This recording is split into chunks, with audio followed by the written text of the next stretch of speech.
ఇప్పుడు మనం విశ్వవాసు నామ సంవత్సరంలో మీనరాశి వారికి ఎలా ఉంటుందో తెలుసుకుందాం.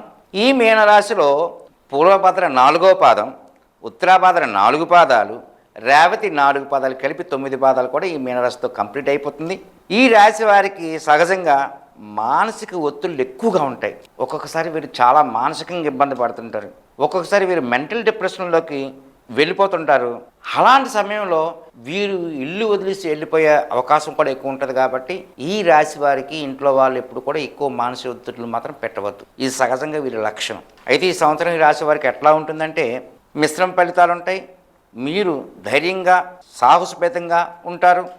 సూక్ష్మ బుద్ధితో విజయం సాధించే అవకాశాలు ఎక్కువ ఉన్నాయి. ఆర్థిక పరంగా సానుకూల ఫలితాలు ఉంటాయి. డబ్బు విషయంలో మంచి ఫలితాలు కూడా ఉంటాయి.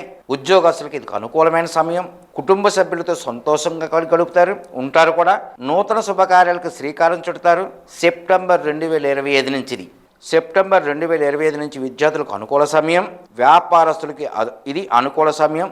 అది కూడా సెప్టెంబర్ 2025 నుండి. మీనరాశి వారు శని మహారాజును పూజించండి, నువ్వులు దానం చేస్తుండండి, దక్షిణామూర్తి స్తోత్రాన్ని పఠించండి. మంచి శుభ ఫలితాలు పొందుతారు.